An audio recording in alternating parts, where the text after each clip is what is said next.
Bonsoir les amis, je vous propose aujourd'hui une production écrite de DALF C1 et plus précisément une synthèse de documents sur l'importance de la lecture.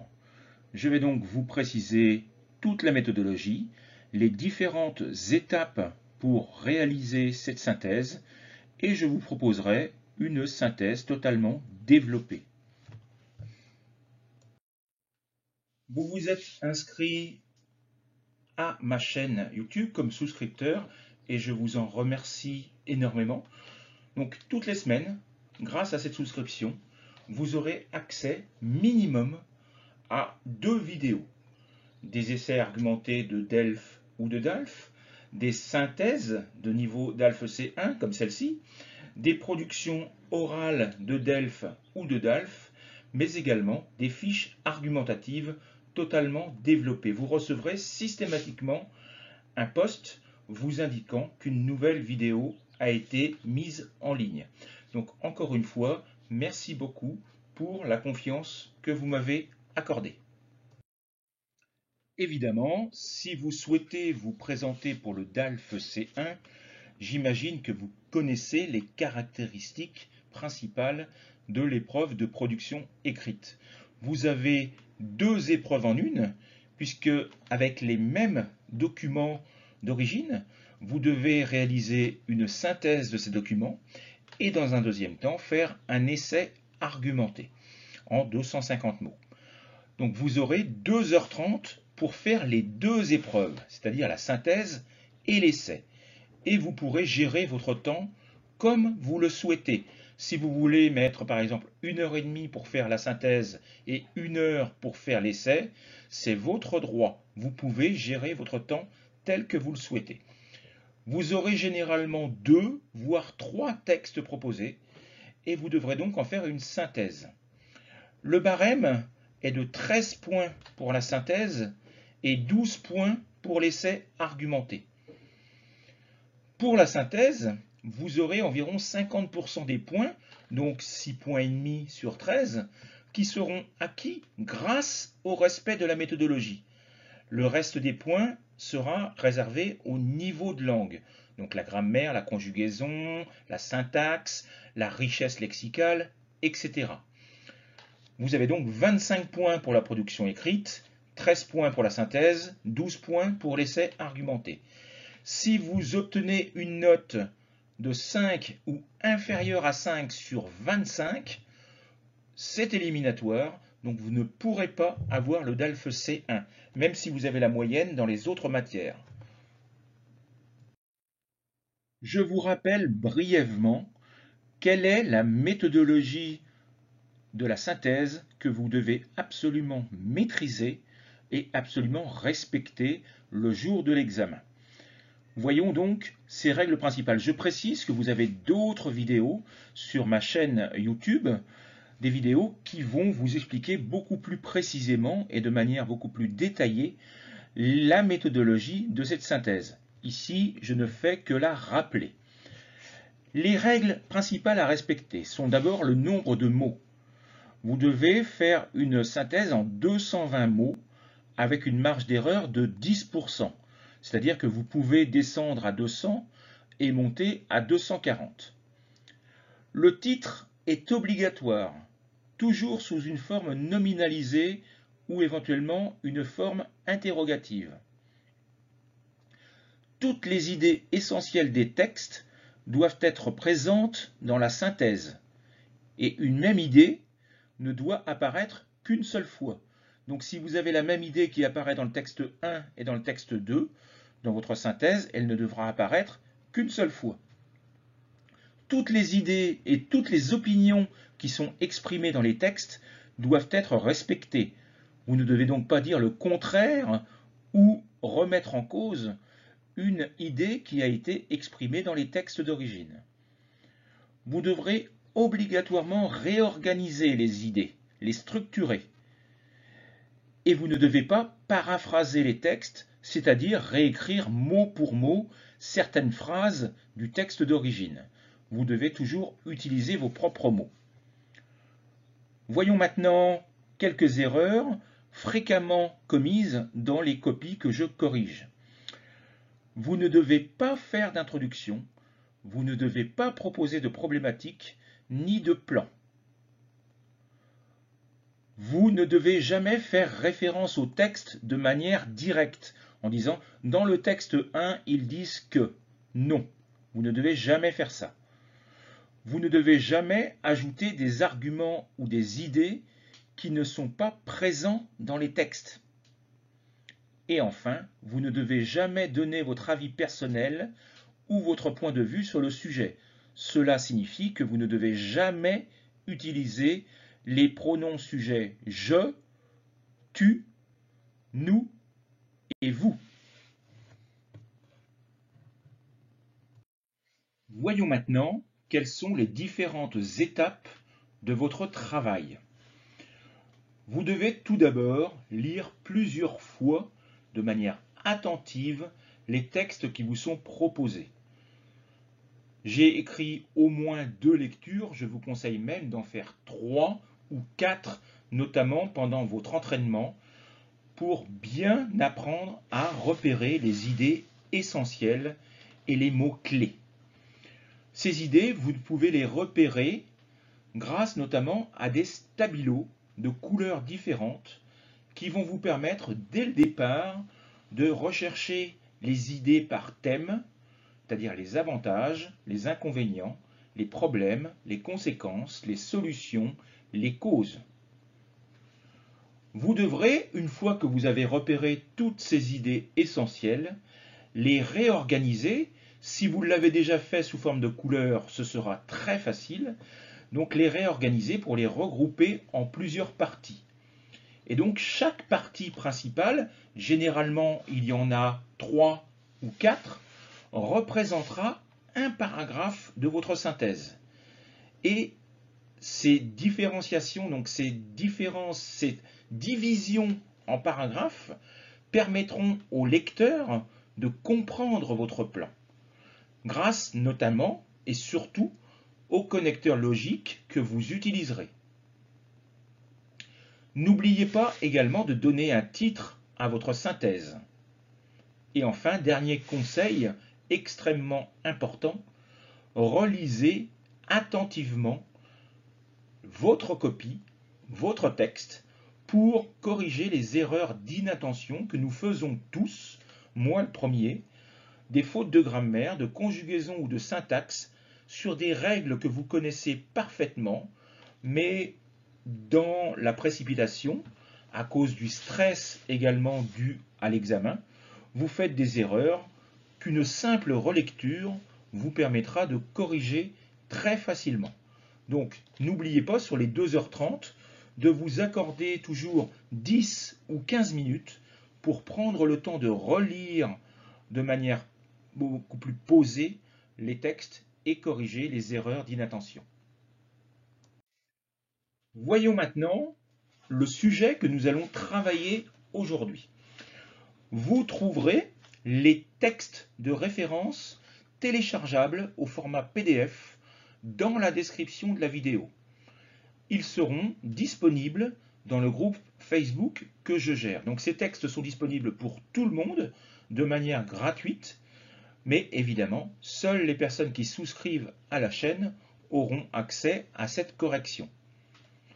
Le téléchargement de ce fichier, donc je le répète, sera disponible et vous n'avez pas besoin de souscrire à ma chaîne pour y accéder. Il s'agit juste d'être membre du groupe Facebook, mais je le répète une fois encore, c'est totalement gratuit. Aujourd'hui, il s'agit d'un texte sur l'importance de la lecture. Et cet aspect fait partie du thème principal sur la langue française et sur la francophonie. Je le répète, vous aurez accès au texte d'origine sur le groupe Facebook que je gère. Ce sera un fichier PDF totalement téléchargeable et gratuit. Voici donc les idées principales présentes dans le texte numéro 1. Ce texte s'appelle « Le succès grandissant des livres audio » et vous y retrouvez les idées suivantes. développement de la lecture pendant le confinement, engouement des Français pour les livres audio, des livres audio qui sont lus principalement sur des téléphones et sur des ordinateurs. C'est un article qui a été écrit à l'occasion du mois du livre, qui est organisé par les maisons d'édition. Et ces maisons d'édition ont également créé une plateforme en ligne, Lire, ça s'écoute, qui permet de lister tous les livres audio disponibles. Les types de livres audio les plus vendus sont des best-sellers, des romans policiers et des livres de développement personnel. Les lecteurs de livres audio sont généralement plus jeunes que la moyenne et sont en majorité représentés par des hommes. Il y a de plus en plus d'acteurs dans le domaine du livre audio, que ce soit des plateformes sur le réseau, mais également des maisons d'édition sur le marché. Et il y a également des librairies. On nous propose plusieurs exemples de maisons d'édition qui ont décidé de développer fortement le livre audio. Ils nous citent notamment Editis ou Média Participation. Et certaines mettent même en place un système de streaming, c'est-à-dire des livres audio par épisode. Les librairies doivent s'adapter à la situation et s'adapter aux nouvelles habitudes. Donc voilà toutes les idées présentes dans le texte 1. Voyons maintenant celles qui sont présentes dans le texte numéro 2. Le titre de ce texte, c'est La lecture, grande cause nationale, pas trop tôt. Pas trop tôt qui a le sens de enfin. C'est un texte qui s'intéresse exclusivement au développement de la lecture chez les enfants, alors que le premier ne s'intéressait qu'aux adultes. La lecture a été considérée comme grande cause nationale par le gouvernement Macron. La responsable de cette cause, donc la déléguée de l'Élysée pour le développement de la lecture chez les enfants, est soulagée et estime qu'il était urgent d'agir. Elle insiste sur plusieurs solutions possibles pour développer la lecture chez les enfants. L'exemplarité des parents, qui impliquera le mimétisme des enfants. Selon elle, il faut également informer les parents sur les lectures qui sont intéressantes pour leurs enfants. Il faut que les auteurs eux-mêmes proposent un univers plus imagé aux enfants. Ils doivent notamment s'inspirer des univers des séries télévision qui ont énormément de succès auprès des enfants. Et les auteurs doivent également adopter leur univers aux attentes des enfants. Voyons maintenant quelques conseils pratiques sur la réorganisation des idées que nous avons vues donc dans le texte 1 et le texte 2. Il est important que les 3 idées principales soient clairement visibles dans votre synthèse et que l'organisation de vos différentes parties, l'ordre dans lequel vous allez mettre ces différents paragraphes, ces différentes idées principales, soit logique. Par exemple, il n'est pas logique de développer les conséquences avant les causes ou les solutions avant les problèmes. C'est une erreur que je vois très régulièrement dans les copies qui me sont proposées. Il faut également que vous connaissiez parfaitement les connecteurs logiques, que vous en maîtrisiez la construction. Je vois très souvent des erreurs, trop souvent des erreurs, sur des connecteurs qui sont utilisés à contresens, c'est-à-dire que vous utilisez un connecteur pour exprimer la cause, alors qu'en fait ce connecteur exprime la conséquence, ou alors des connecteurs que vous utilisez de la mauvaise manière. Je vois par exemple le connecteur malgré que, qui n'est pas un connecteur correct. On doit dire bien que, ou malgré plus un non. Donc il faut bien que vous en connaissiez la construction. Voyons maintenant donc le regroupement des idées que j'ai personnellement choisi, qui me semblait le plus adapté à la situation. Première partie, le développement de l'utilisation de la vente des livres audio. Donc nous en revenons à la situation actuelle et notamment à la pandémie, qui est, on va dire, la responsable, l'élément déclencheur de cette volonté ou de ce besoin des Français de lire des livres audio. Et je présente les caractéristiques de ces livres, qui sont les lecteurs, quels sont les types de livres et sur quel support ils sont écoutés. Deuxième grande partie, de nouveaux auteurs, de nouveaux services, notamment le développement des maisons d'édition, des plateformes qui proposent des livres audio, la mise en place du mois du livre audio et de la plateforme Lire ça s'écoute qui permet d'avoir une liste des livres disponibles. Et également donc les librairies qui elles aussi se mettent à la vente de livres audio. Et troisième partie, les enfants. Quelles sont les solutions mises en place pour développer la lecture chez les enfants? Le fait que cette mise en place de la lecture chez les enfants a été considérée comme une cause nationale par le gouvernement Macron, et puis les solutions que les écrivains, que les parents, mais également les librairies doivent mettre en place pour que enfin les enfants lisent. Donc voilà le plan que j'ai mis en place. Je vais maintenant vous proposer une synthèse, mais avant je vais faire quelques remarques supplémentaires. Donc ce n'est pas parce que votre plan est différent de celui que je propose que votre synthèse ne sera pas bonne ou de bonne qualité. Si toutes les idées essentielles qui étaient présentes dans les textes et que nous avons vus précédemment sont présentes dans votre synthèse et qu'elles sont organisées de manière structurée et de manière logique, il n'y aura aucun problème. Votre synthèse sera tout à fait acceptable. Il faudra évidemment, en plus, je le répète, que vous utilisiez des paragraphes bien précis, bien délimités, notamment par des connecteurs logiques. Je vais maintenant vous lire la synthèse que je vous propose. Livre audio au sommet. Et pour les enfants. La pandémie a permis aux Français de redécouvrir les livres audio dont les ventes sont en forte hausse. Le public, en majorité masculin, est d'ailleurs généralement plus jeune que celui des livres papier. Que ce soit sur un smartphone ou un ordinateur, les ventes de best-sellers ou encore de livres sur le développement personnel ont la cote. À tel point que les maisons d'édition multiplient les offres pour attirer de nouveaux clients. Elles ont mis en place le mois du livre, mais également une plateforme de streaming dédiée aux livres audio. Lire, ça s'écoute. En outre, de nouveaux acteurs apparaissent sur cette part de marché.